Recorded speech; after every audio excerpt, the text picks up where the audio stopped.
നമുക്ക് ഒരിക്കലും മറക്കാൻ പറ്റാത്ത ഒരു ദിവസം ആ സ്വാതന്ത്ര്യദിനത്തിന് മുമ്പ് ഉണ്ടായിരുന്നു. അത് കൂട്ടപലായനത്തിൻ്റെയും അതുപോലെ തന്നെ ഒട്ടനവധി ആളുകൾ ആ വിഭജനത്തിൻ്റെ തിക്താനുഭവം അനുഭവിച്ച ദിവസം കൂടിയായിരുന്നു.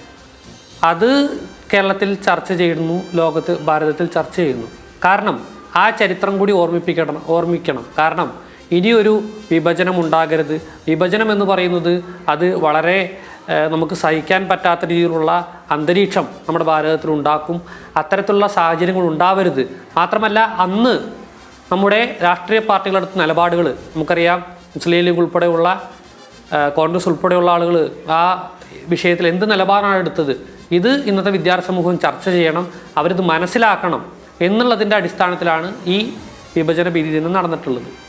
നാളെ സ്വാതന്ത്ര്യദിനം ആഘോഷിക്കപ്പെടും. ഇന്ന് രാത്രി മുതൽ അതിൻ്റെ ആഘോഷങ്ങൾ ഭാരതത്തിലെമ്പാടും ഉണ്ടാകും. അത് വളരെ സന്തോഷത്തോടുകൂടി ആഘോഷിക്കാനും ഈ ഭാരതം ഒന്നടങ്കം തയ്യാറാവും.